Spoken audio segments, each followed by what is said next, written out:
जंगल में एक बड़ा सा और सुंदर सा घर था। वो घर रानू चिड़िया का था। रानू चिड़िया अपने सुंदर घर में अपने दो बच्चों के साथ रहती थी। कोई भी गरीब पक्षी रानू चिड़िया के पास आता तो रानू चिड़िया उसकी मदद ज़रूर करती थी।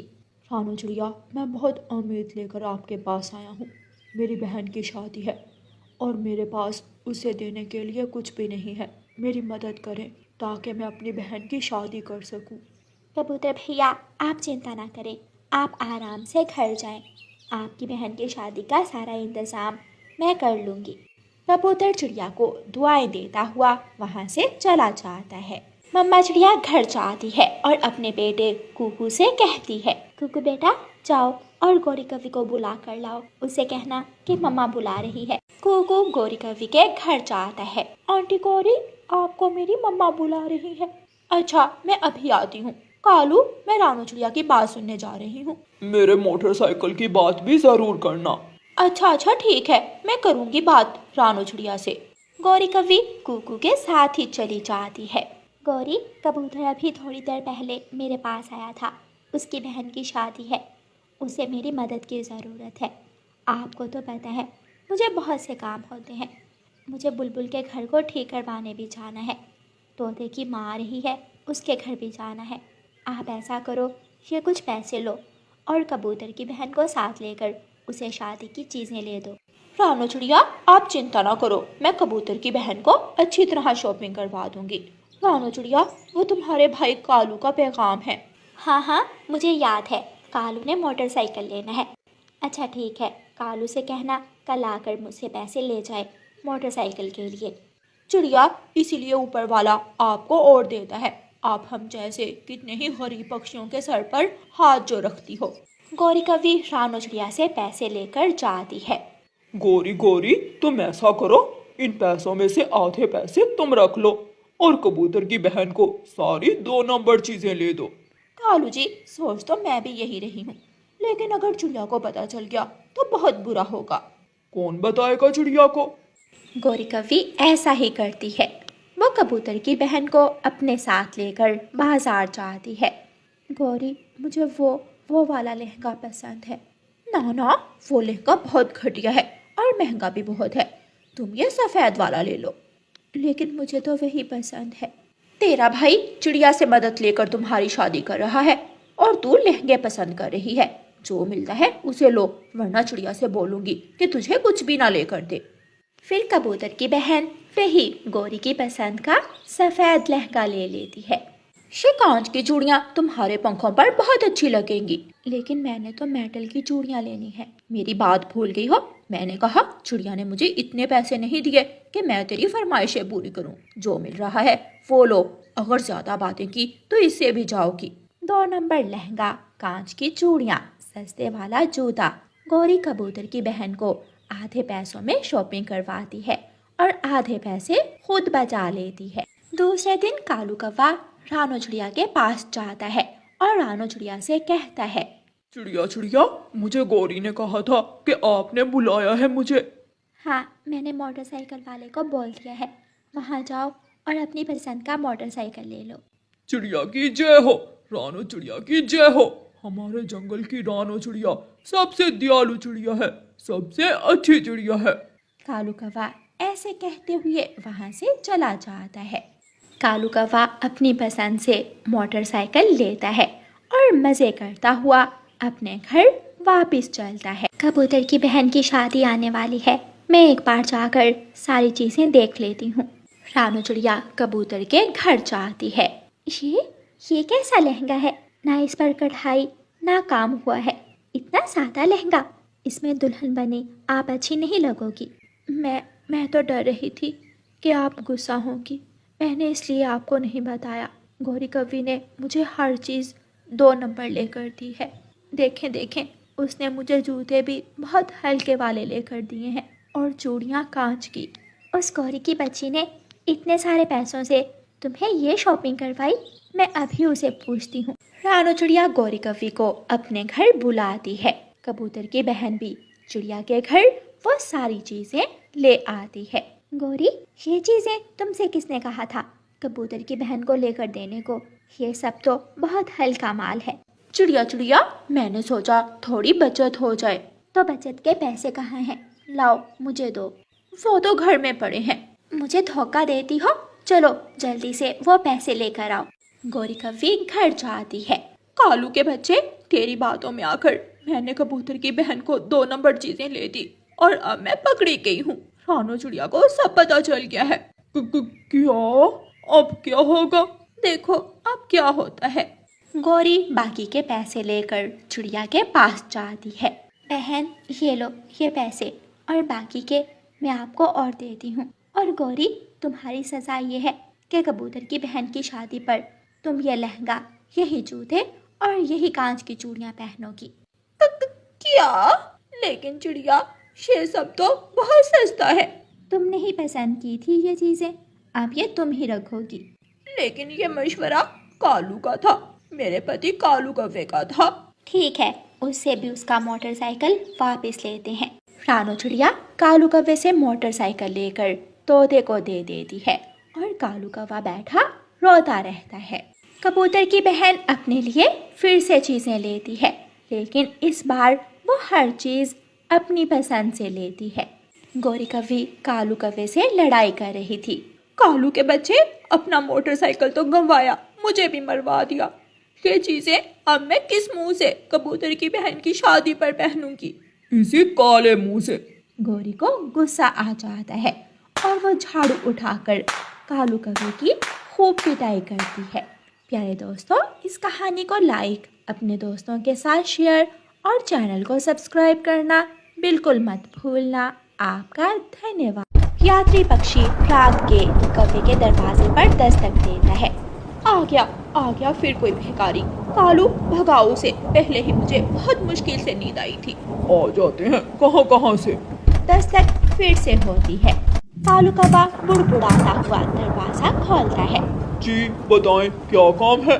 मैं यात्री पक्षी, मैं बारिश में फंस गया हूँ। मुझे एक रात अपने घर में आश्रय दे दो प्रभु। चल निकल यहाँ से, भाग। आ जाते हैं मुंह उठाकर। अभी बारिश हुई और आ गया मदद लेने। क्या मैंने कहा था तुझे ऐसी बारिश में सफर करने का? प्रभु मेरी मदद करो, मैं भी तुम्हारी मदद करूँगा। बेकारी पक्षी, बता तू क्या मेरी मदद कर सकता है? तू बेघर है, मुसीबत में है, तेरे पास ना घर है ना खाना, क्यों तंग कर रहे हो? निकल जाओ, अगर मेरी पत्नी को गुस्सा आ गया तो तुझे छोड़ेगी नहीं। कालू कौवा जोर से दरवाजा बंद करता है और यात्री पक्षी वहाँ से चला जाता है। अब अगर दोबारा लौट कर आया वो भिखारी तो मुझे बताना, मैं उसे ऐसा सीधा करूंगी कि उम्र भर याद रखेगा। यात्री पक्षी उड़ता हुआ जा रहा था कि उसे एक घर से रोशनी निकलती हुई दिखाई देती है। यात्री पक्षी उस रोशनी वाले घर की तरफ जाता है। वो घर रानू चिड़िया का था। यात्री पक्षी रानू चिड़िया के दरवाजे पर दस्तक देता है।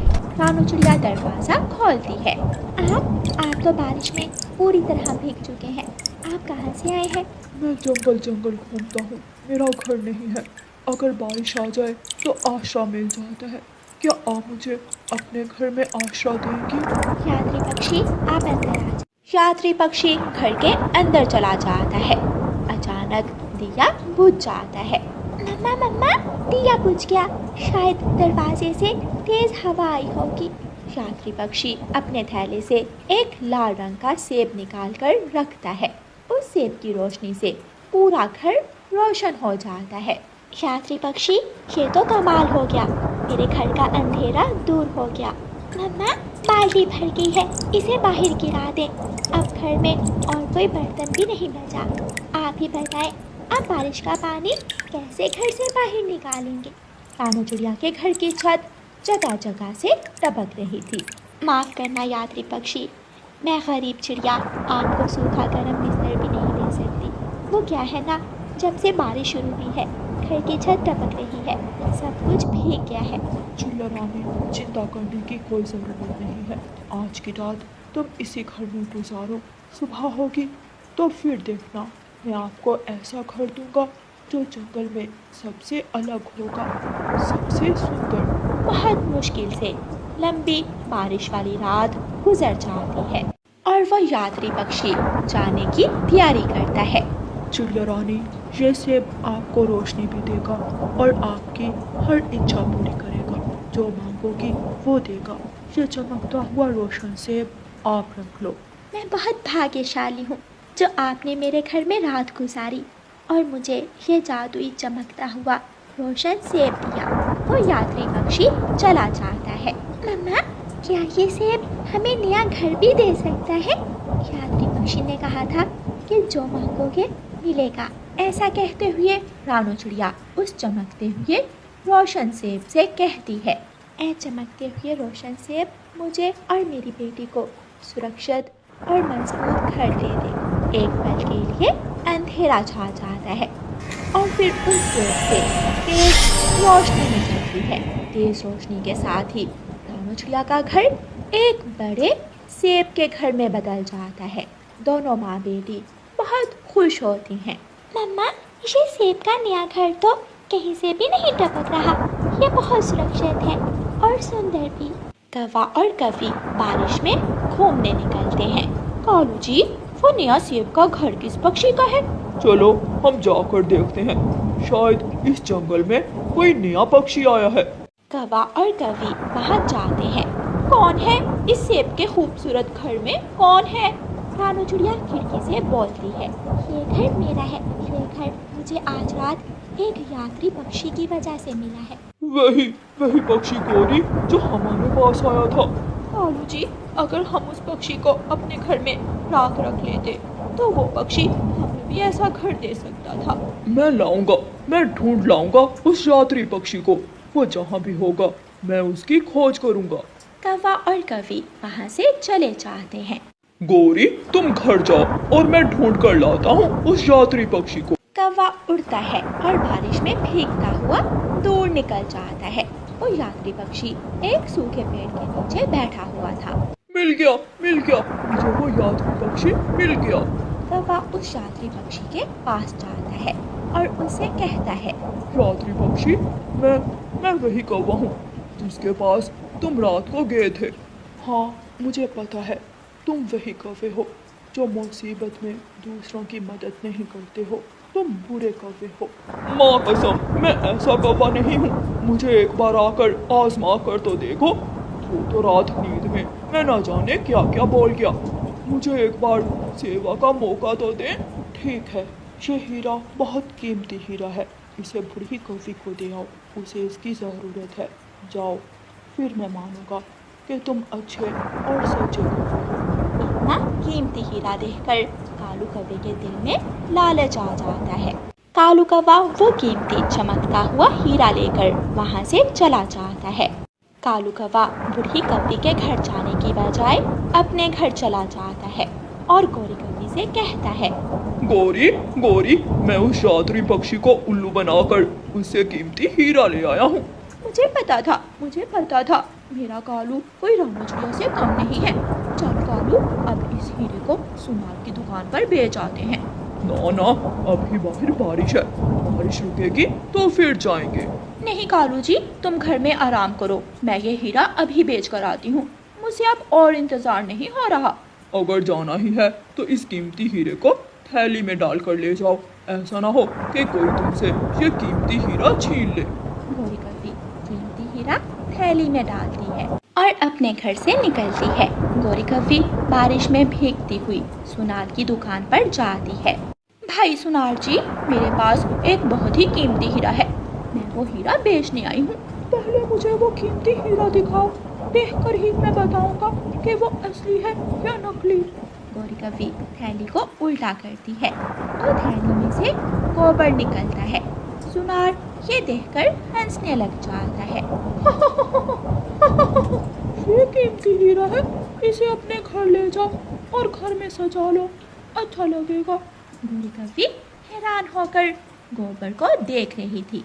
मेरी किस्मत, लाई कीमती हीरा और बन गया गोबर। सच ही कहते हैं, लालची पक्षी कभी कामयाब नहीं हो पाते। फिर काली गोरी कौवी उदास होकर वहाँ से खाली हाथ घर वापस चली जाती है। प्यारे दोस्तों, इस कहानी को लाइक, अपने दोस्तों के साथ शेयर और चैनल को सब्सक्राइब करना बिल्कुल मत भूलना। आप आपका धन्यवाद।